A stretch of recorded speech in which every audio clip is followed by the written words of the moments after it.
Vous êtes-vous déjà demandé pourquoi la plupart des avocats portent du noir? Pareil pour les juges. Pourquoi leurs robes sont-elles toujours noires? C'est parce que lorsque les gens portent du noir, cela déclenche quelque chose dans notre cerveau, comme s'ils étaient plus puissants. Peut-être que Coco Chanel savait ça quand elle a inventé sa célèbre petite robe noire destinée aux femmes puissantes. Mais le noir est-il vraiment une couleur? Techniquement, non. Certains disent pourtant que oui, puisqu'il faut combiner différents pigments pour en obtenir. Mais en réalité, le noir et le blanc sont des nuances, pas des couleurs. Quoi qu'il en soit, une entreprise britannique prétend avoir inventé le noir le plus noir, ou le matériau le plus sombre. Ce pigment est si puissant que nos yeux ne peuvent en déterminer ni la forme ni la structure. Ils l'ont nommé Vantablack et l'ont conçu à partir de nanotubes de carbone. Le but de ces minuscules tubes est d'absorber 99,96% de toute la lumière qui touche leur surface. Une surface noire normale, comme celle de votre sweat à capuche ou d'une peinture, absorbera entre 95% et 98% des rayons lumineux. Il est facile de comprendre pourquoi les gens comparent ce matériau à un trou. Aussi intriguant que cela puisse paraître, je ne pense pas qu'un vêtement fait de Vantablack vous irait très bien. Parce que les formes de votre corps deviendraient complètement invisibles, et vous finiriez par avoir l'air d'être en 2 dimensions. Le blanc le plus pur, cependant, n'est pas fabriqué par l'homme. On le trouve dans la nature, sur un insecte assez cool, le scarabée Siphochilus. Même s'il est considéré comme un nuisible en Asie du Sud-Est, on estime que ses écailles sont plus blanches que tout ce qu'on peut trouver dans la nature. Après avoir étudié cette créature, les scientifiques ont mis au point un nouveau type de revêtement super blanc. Il est composé d'une substance nommée chitine, un composé chimique lié au glucose, et qui réfléchit fortement la lumière. De nombreux produits blancs d'un usage très courant aujourd'hui, comme la crème solaire et la peinture, contiennent des particules qui réfléchissent la lumière. Cependant, ces particules sont en général du dioxyde de titane ou de l'oxyde de zinc. Pour vous faire une idée de la puissance de ce pigment blanc, imaginez qu'il vous faille repeindre le mur de votre chambre. Si vous voulez que votre mur soit bien net, il vous faudra peut-être appliquer plusieurs couches de peinture. Mais si vous le peignez avec ce revêtement super blanc, vous n'aurez besoin que d'une couche de 10 microns d'épaisseur. C'est plus fin qu'un cheveu. Ce composé chimique n'est pas encore commercialisé. Mais une fois que les scientifiques auront terminé de le tester, nous le verrons certainement apparaître dans les cosmétiques et les aliments. Les entreprises ne choisissent pas seulement les couleurs de leur marque par souci esthétique. Elles savent aussi que nous percevons les couleurs de différentes manières. En effet, différentes couleurs déclencheront différentes émotions.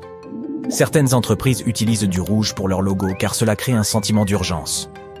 On le retrouve dans les enseignes de fast-food par exemple. La couleur bleue, de son côté, semble plutôt nous détendre. Elle nous donne un sentiment de sécurité. On l'utilise donc souvent dans l'industrie médicale ou automobile. Il en va de même pour le vert. On l'associe à la croissance et à la nature. Tandis que l'orange suscite confiance et enthousiasme, on en voit souvent dans les boutiques en ligne. Vous verrez du noir chez les enseignes qui souhaitent être perçues comme élégantes et luxueuses. La plupart des marques de parfums ou de vêtements haut de gamme utilisent des logos et des polices noires. La liste est longue. Le violet est associé à la royauté et à la richesse, et le blanc à la perfection et à la propreté. Il existe même un lien entre les couleurs que nous percevons et notre mémoire. Voici comment vous pouvez tester ça. Disons que vous bûchez pour un examen. Essayez de faire 2 jeux de fiches avec les mêmes informations. Faites une série de fiches en noir et blanc, et l'autre en utilisant différentes couleurs. Très vite, vous vous apercevrez que les fiches colorées sont plus efficaces. Pourquoi? Parce que nous nous souvenons plus facilement de faits présentés en couleurs. Notre cerveau est conçu pour établir toutes sortes de liens. S'il peut associer une certaine couleur à une information, il a plus de chances de la mémoriser.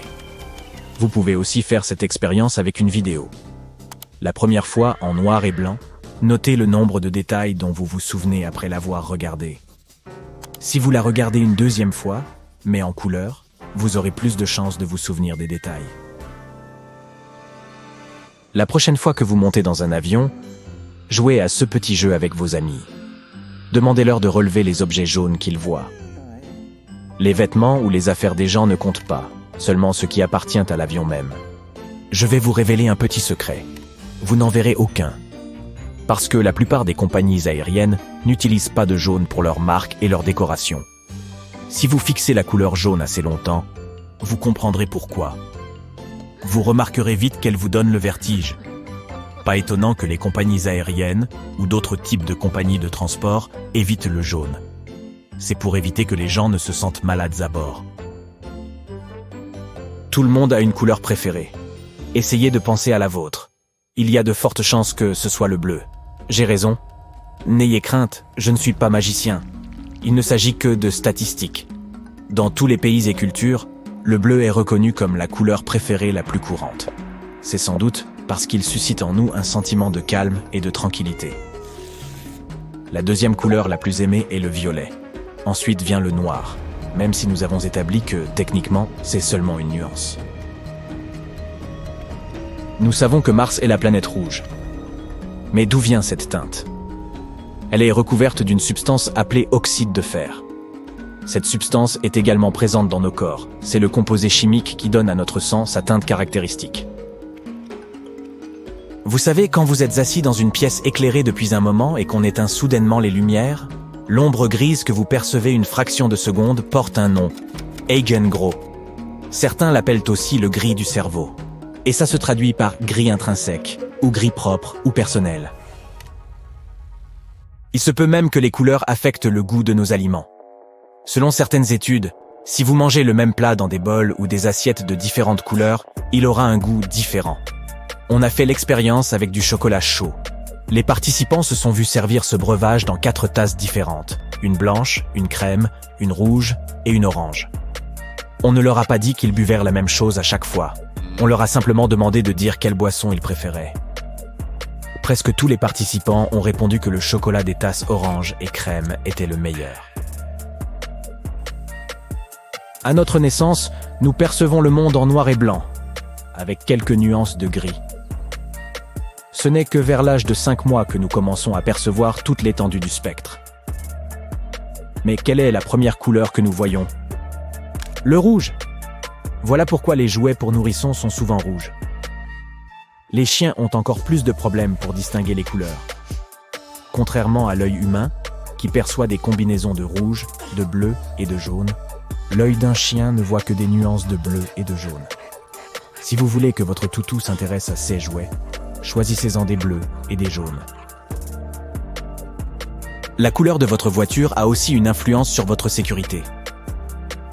Selon certaines études portant sur les liens entre les accidents et la couleur des voitures, une voiture blanche serait le meilleur choix.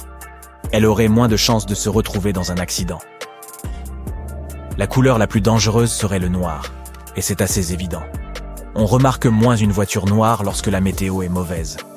En outre, les routes sont elles aussi souvent noires, ce qui fait que les véhicules les plus sombres ont tendance à se fondre dans le paysage, et donc à être moins visibles.